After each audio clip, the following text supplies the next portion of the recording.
But I'm just saying, how comes if dancehall is a young man's sport, how come the best performances came from people that were over 50 years old? Or 50 plus, 50 years old and up? If dancehall is a young man's sport. So again, I'm not knocking Sting.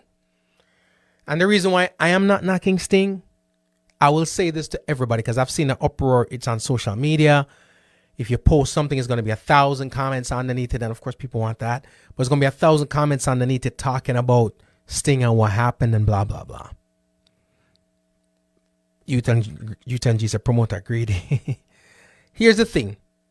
I don't even know if the promoter greedy. How? Because here's the thing. The promoter is putting on a show that has a brand and a market. I think they stood true to their brand. What we have to understand is Sting may not be for you. It sure as hell ain't for me. But it definitely might not be for you. Sting did what Sting was supposed to do. Right? Some people may say it's the bottom field of the dancehall. It probably is. But there's a market for that. And here's why I'm saying maybe we are tripping. And I'm only saying we because I don't want y'all to feel like I'm pointing a finger, but I'm damn sure not in the mix with y'all. Right? Fight broke out at Sting. Not the first time. Right? So fight broke out at Sting. One participant in the fight is somebody who had been involved in a fracas at Sting before. And these people knew.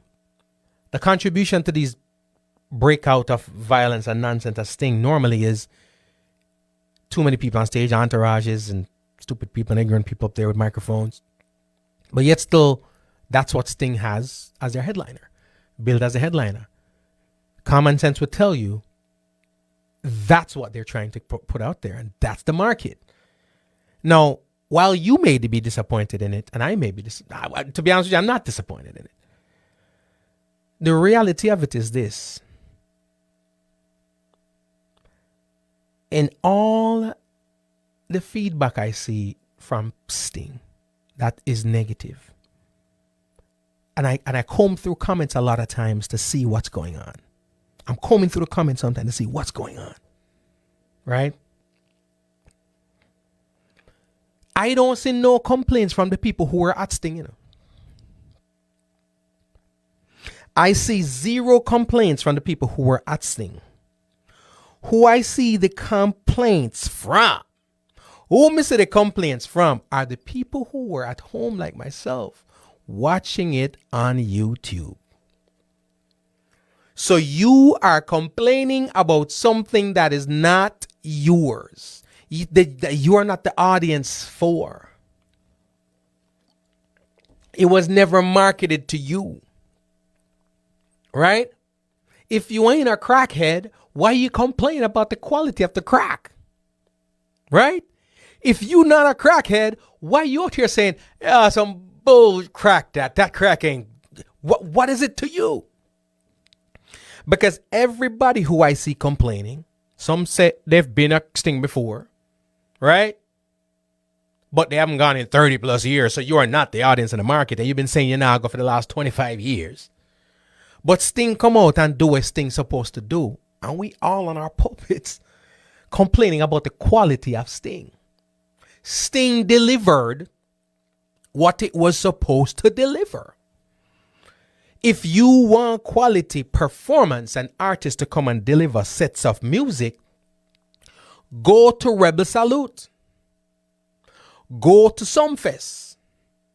When Romy and Virgo comes to your town, go and see him. Right? When Bounty Killer and Beanie Man come to your town, because when I look at Bounty Killer, they're performing.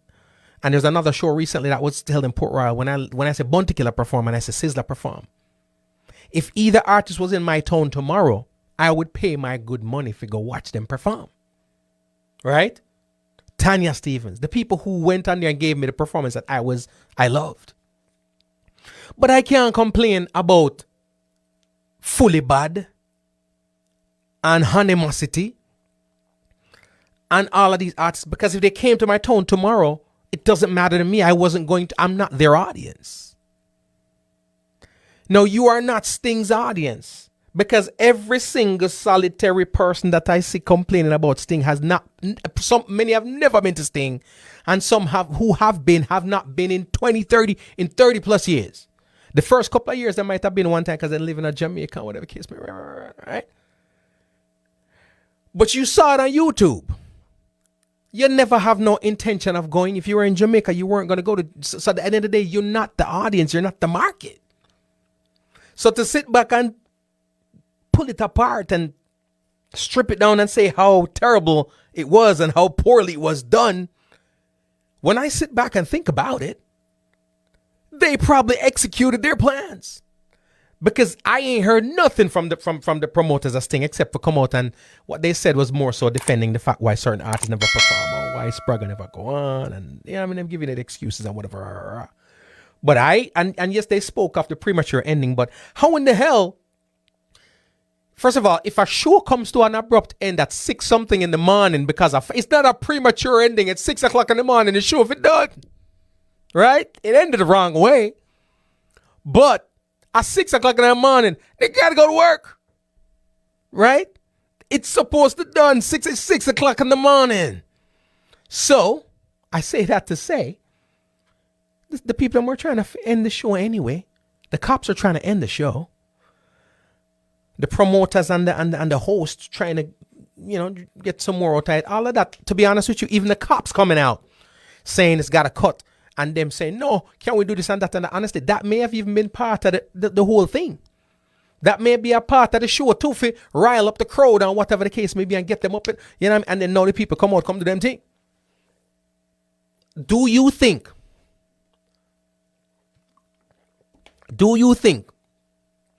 Leng, who was a prominent policeman, and he has affiliations with police officers, and a bag of bad man too, and this is Sting that's going on 40 years. Do you think if they did not want fights on stage, they could not create an environment where there's no fights on stage? You think they couldn't create rules and say, you sing, then you sing? You think they couldn't create rules and say, you're not supposed to be right up next to each other? Because remember, they're paying, they are paying these artists. So if they are paying the artists to be on Sting, they set the rules. You don't think that if they wanted it to go other way, especially since it has gone down this road before, they couldn't have done? You think it's that complicated for them to set it up to where this stuff doesn't happen? Fam, that's what the audience came to see. You don't go to WrestleMania to hear people a hunky-dory, lovey-dovey, and it ain't. No, you go there to see somebody get knocked out. Right? So again, I think the issue we have to come to grips with is you ain't the audience. You are not who they expect there, because again, you weren't going to go to Sting. So again, my comment is not necessarily about Sting. My comment is, and this is not to diss the young artist or to step on the young artist. This is to applaud the elders, right? Because one-on-one, they must go the same way, right? Because you're applauding one doesn't mean that you have to demean the other. It by no means is that what we're doing. We just have big up who forget big up. So my comment has nothing to do with putting down these young artists. Because again, I am not your fan base. And to be perfectly honest with you, there's nothing you could do to make me become a part of the fan base. You could have turned gospel artists, probably not up. Right?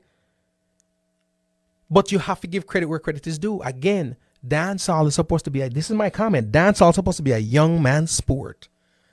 But the only impressive performances were from artists 50 years old and above. Ain't that some